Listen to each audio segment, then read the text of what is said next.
उसे दान करते थे, अर्थात सोना दान करते थे। तो एक बार उन्होंने एक ब्राह्मण को गाय दान किया और वो गाय दूसरे दिन लौट आती है और कई गायों के बीच में आ जाती है। तो राजा निर्ग ने दूसरे ब्राह्मण को वही गाय उठाकर दान कर दिया।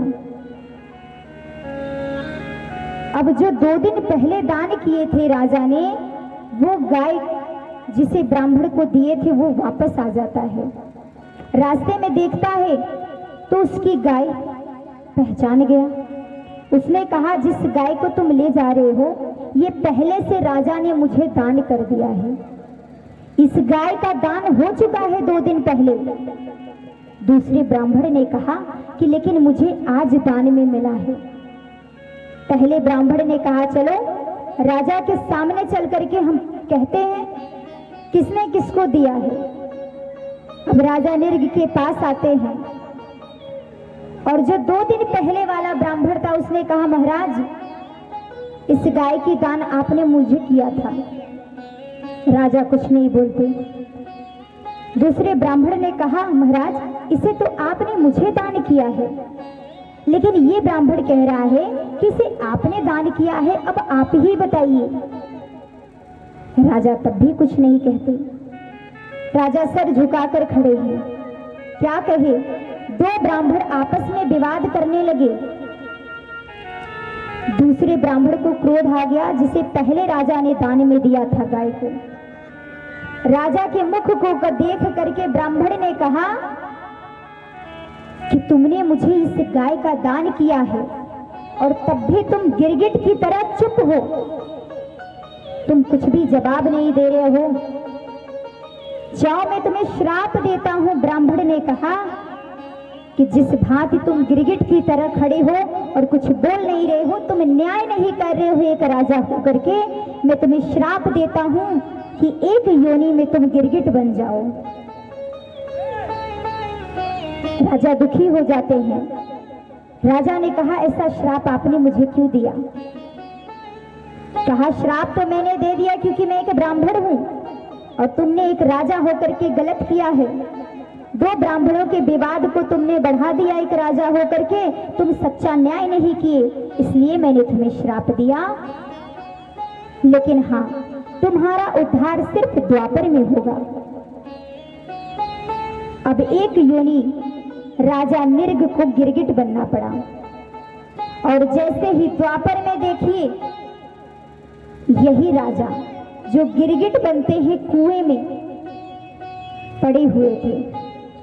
कुछ बच्चे जंगल में खेलते खेलते उस कुएं के पास जाते हैं, तो जो द्वापर के बाहर कुआं था उसमें से जब बच्चे जाकर देखते हैं तो नीचे गिरगिट फंसा हुआ है। आते हैं भगवान कृष्ण से कहते हैं।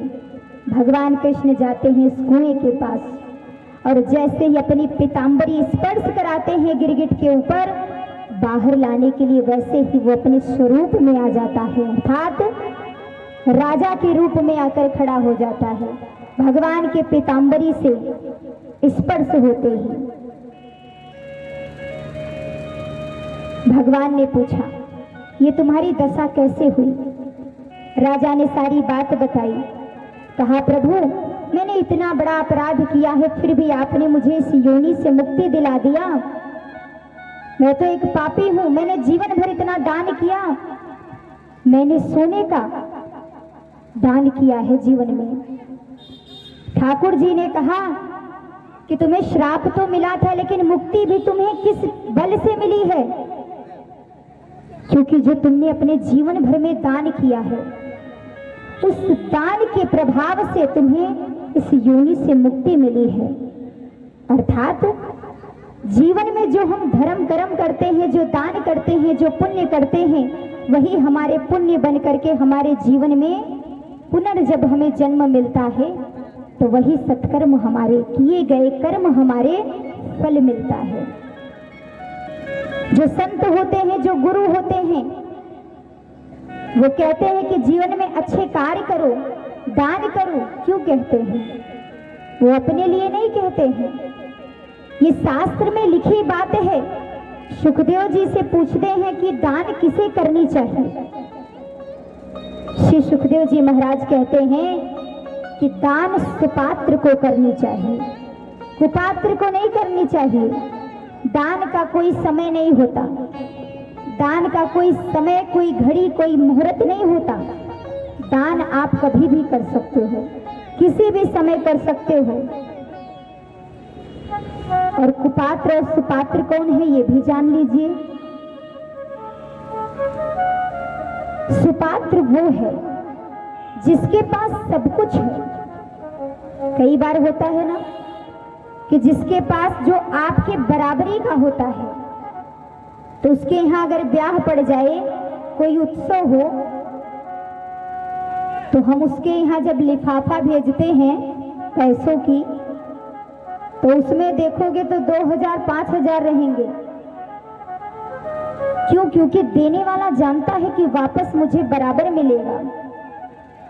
लेकिन अगर कोई गरीब है, किसी गरीब घर में किसी बिटिया का ब्याह हो रहा है, तो हम जानते हैं कि अगर इसके लिफाफे में 1000 भी दे दिया तो ये वापस नहीं देने वाला, तो उसे कोई देता है? नहीं देता। गरीब को आप कितना दान करते हो बोलो?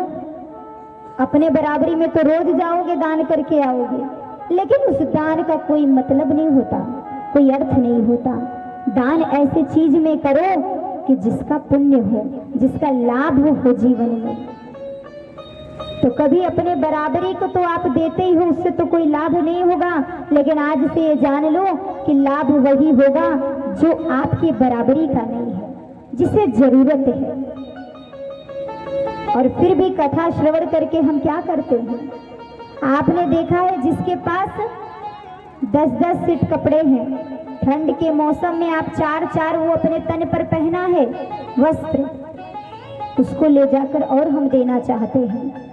लेकिन आपने ये देखा है परमात्मा की कृपा है कि कोई गरीब है, ठंड के मौसम में शरीर पर एक तन पे एक वस्त्र नहीं है, लेकिन फिर भी वो पूरे जीवन में देखिए ठंड के मौसम में वो बाहर सोता है।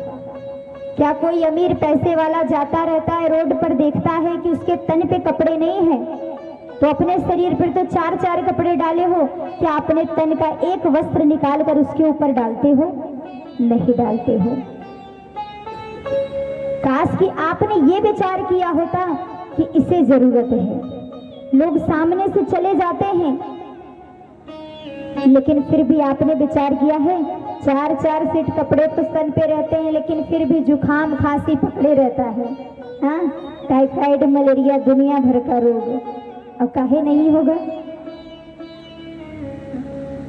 लेकिन गरीब हो करके जिसके तन पे कपड़ा नहीं है, सोचिए पूरे ठंड में आप जब जाओगे, रोज उस रास्ते पे जाइए आप, रोज वो आपको मिलेगा। बोलो आपको इतनी ठंड लगती है, उसको नहीं लगती होगी? क्या उसका शरीर लोहे का है?